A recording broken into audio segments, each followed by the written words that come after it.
នទាំងអស់គ្នាបាទជួបគ្នាសាយថ្មីជាមួយនឹង channel ខ្ញុំបាទកូនខ្មែរតិចបាទថ្ងៃនេះលើកយកវីដេអូខ្លីៗដែលទាក់ទងទៅនឹងបងប្អូនចង់ធ្វើការផ្លាស់ប្ដូរជាមួយនឹង custom URL បាទគឺ YouTube custom URL ដែលយើងគ្រាន់ចង់ដាក់ជាមួយនឹង custom របស់យើងតែយើងអត់ចង់ដាក់ជាមួយនឹង YouTube URL មានលេខកូដរញ៉េរញ៉ៃច្រើនហើយយើងអាចធ្វើការយក URL របស់យើងទៅ promote នៅក្នុងលើវីដេអូដើម្បីឲ្យគេចូលទៅកាន់ channel របស់យើងក៏បានអូខេឥឡូវយើងធ្វើយ៉ាងម៉េចយើងចូលទៅកាន់ YouTube ទាំងអស់គ្នាបាទបន្តមកយើងនៅទីនេះគឺ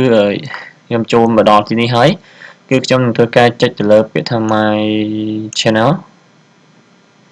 បាទហើយបន្តមកគឺខ្ញុំនឹងចូលទៅកាន់ video manager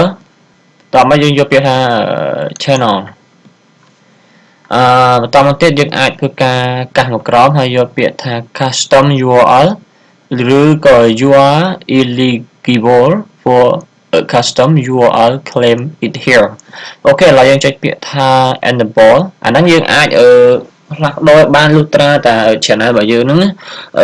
មាន subscribe ចំនួនពី100ឡើងទៅហើយបាទ channel ខ្ញុំអាចមាន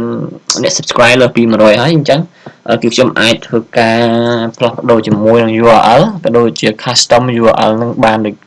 ហើយអូខេឥឡូវយើងយកចុចពាក្យថា enable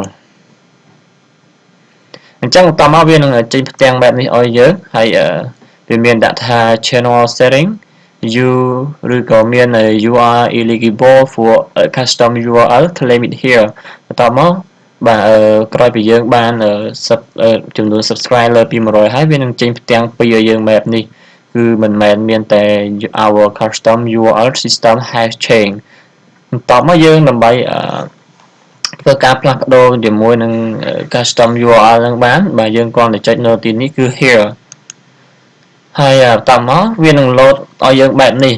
បាទវាអាចមាន youtube.com/c/konkhmertech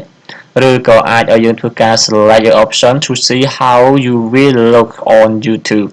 វាអាចឲ្យយើងធ្វើការជ្រើសរើសឬក៏ select កូនខ្មែរតិចនិងកូនខ្មែរតិច and software of your choosing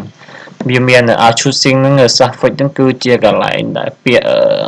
ខាងចុងអញ្ចឹងហើយវាអាចបន្ថែមពាក្យខាងចុងនឹងបន្ថែមទៀតអូខេឥឡូវយើង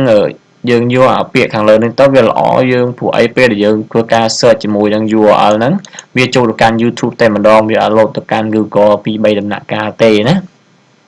អូខេឥឡូវយើងធ្វើការ select ឬក៏យើងយកអានហ្នឹងហើយ youtube.com/c/ ឈ្មោះរបស់យើងនឹងតែម្ដងឈ្មោះរបស់ channel យើងហ្នឹងហើយបន្តមកយើងចុចពាក្យថាលើប្រអប់នេះគឺគេមានដាក់ពាក្យថា I have read and agree to the custom URL terms of use តោះមកយើង tick លើវាហើយយើងចុចពាក្យថា change URL តោះមកយើងធ្វើការ confirm choice តោះមកវានឹងចេញផ្ទាំងថា this channel does not exist because ពីព្រោះតែ channel ហ្នឹងគេបានកំពុងធ្វើការ scan ក៏ដូចជារៀបចំជាមួយនឹង URL ឲ្យយើងបាទ URL ថ្មីតបមកយើងសាកបើក browser ថ្មី search ថាយើងគ្រាន់តែសរសេរថា youtube.com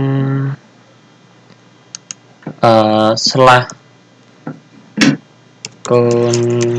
ខ្មែរតិចនឹងចេញភ្លើមពេលយើង enter នឹងចេញអញ្ចឹងនឹងចេញ channel ដែលយើងបានផ្លាស់ប្ដូរ URL ហ្នឹង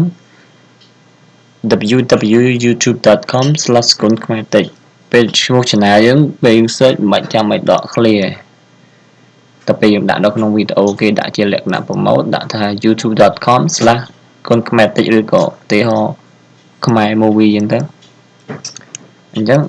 យើងបាន URL អញ្ចឹងគេឲ្យពេលគេចង់ចូលមើលគេ search ពាក្យអញ្ចឹងបានចូលមកដល់ channel តែម្ដងស្រួល បាទអូខេវីដេអូហ្នឹងគឺមានតែប៉ុណ្ណឹងគឺខ្លីៗបាទសម្រាប់បងប្អូនគាត់ចង់ធ្វើការផ្លាស់ប្ដូរជាមួយនឹង custom URL ផងដែរបាទសង្ឃឹមថាវីដេអូនេះអាចជួយដល់បងប្អូនមួយចំនួនផងដែរសូមកុំភ្លេចចុច Subscribe និង Like Comment and Share ដល់ Channel ខ្ញុំបាទគូនខ្មែរតិចដើម្បីទទួលបាននូវអ្វីថ្មីៗពីគូនខ្មែរតិចផងដែរសូមអរគុណបាយបាយ